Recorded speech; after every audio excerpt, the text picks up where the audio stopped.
When it comes to cars, of course, you can get a Tesla or an Audi or a Beamer or whatever you want, but all you really need is an example of a great synecdoche, a set of wheels. You don't necessarily need self-driving or heated seats or stereo sound system or any modern luxuries of a car if you're just trying to get from point A to point B without the rain slowing you down. And so in the same vein, if you are a student looking to digitize your notes and just simplify and streamline your experience as a student, you don't need an iPad Pro 512 gigabytes with cellular, though you can get something similar with the iPad Air 4 but for a cheaper price tag, or much cheaper price tag with the iPad 8. In this video, we're going to go over both of these devices and see if you really need to spend almost twice as much money to get the iPad Air 4, or if you could be good with just the iPad 8th generation. And this video is presented by Paperlike Screen Protectors, the best way to take your iPad to the next level when using a stylus, Apple Pencil, or anything similar. Now, if you know me, you know that I like to jump to conclusions quickly in my videos so I don't have to waste your time. And with that being said, the iPad 8th generation is totally adequate for almost all of a student's needs in the classroom and outside of the classroom. There are a few circumstances and a few individuals who can take advantage of what the iPad Air 4 offers, mainly if you're creative, if you're an artist, if you're a producer of some sort in those types of fields, who are going to be able to take advantage of the nicer screen, the faster design, and the USB-C port. But otherwise, if you're just looking to take notes, write documents, watch Netflix, play games, use iMessage, text, scan documents, all of those things, you only need to spend about $299, sometimes even cheaper, to do all of those things. So first, let's go into the different types of people that might be able to actually benefit from the iPad Air 4 with its bigger screen, its faster processor, its better display, its USB-C port, and more. So the first type of person is going to be video and photo editors, both because the iPad's display is just going to be a little bit nicer, a little bit brighter, and a little bit more accurate, but also just because it is more powerful. So the iPad 8 is not a slow device, but it's definitely not blazing fast. You're not going to notice how quick it is, but you might not notice how slow it is or is not. The iPad Air 4, on the other hand, you're going to notice how quick it is, and there is that difference, and it's going to come through when you're doing things such as editing video using iMovie or LumaFusion, or whether you're using Procreate or Photoshop Mobile or any other animation or design apps, and you're going to be able to take advantage of the power of this iPad. I don't think most people who are looking for iPads are going to use those applications, and you can still totally use them on the iPad 8, but it's just not going to be ideal, and long term you're probably going to be wanting the better investment of a faster device that's going to keep up with 4K video editing, animation, design, stuff like that. It's just more enjoyable on the iPad. Additionally, if you're doing something like audio production,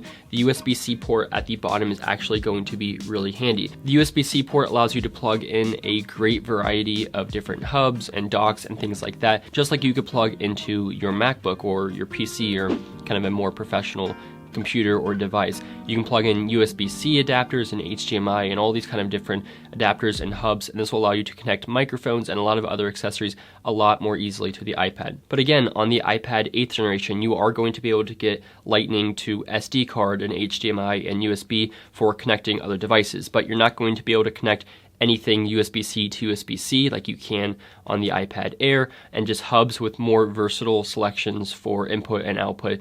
So if you're using it for producing, for audio, for video, for anything like that, the iPad Air 4 definitely has the benefits. And for me, just being able to use USB-C is a big part of my workflow on a day-to-day basis with USB-C hubs and more. Additionally, just in terms of video creation, the iPad Air 4 does have a little bit better camera on the back. It is capable of shooting 4K video. Now, not many people use iPads for serious video purposes, but if you needed to and just needed an extra camera angle or whatever you're doing, this does have that advantage of having a 4K video camera on the back, whereas the camera on the iPad 8 is going to be pretty mediocre. However, both of the front-facing cameras on these two devices are pretty mediocre, so you're not missing out much in terms of doing a Zoom chat or a FaceTime or anything like that with the front-facing photo and video quality. And they're both sideways when you're doing Zoom calls instead of up top like a traditional laptop would.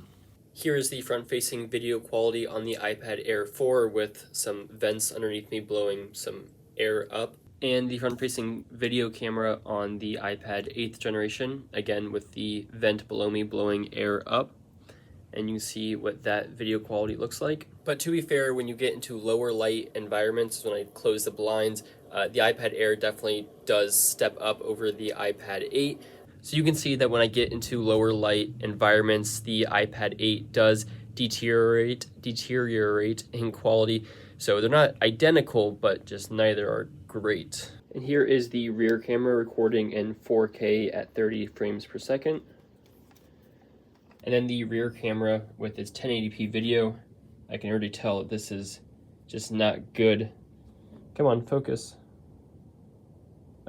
Much grainier and not quite as wide of a shot either. And then in addition to these both having mediocre front-facing cameras, neither of them have FaceTime. They both have Touch ID instead. The iPad 8 obviously having it in the home button like you're used to, whereas the iPad Air 4 has it up top in the power button, which is interesting and maybe a little bit nicer, but up to you. The iPad 8 actually does have a headphone jack, so that's one advantage of this cheaper device. They both have 60 Hz displays, which if you don't know what that means, it probably won't be a big deal for you, but basically they have the same refresh rate, so you're not going to get that extra level of snappiness that you get on the iPad Pro, and including that extra level of precision with the Apple Pencil. But a big difference in terms of note-taking is that this iPad does have a laminated display.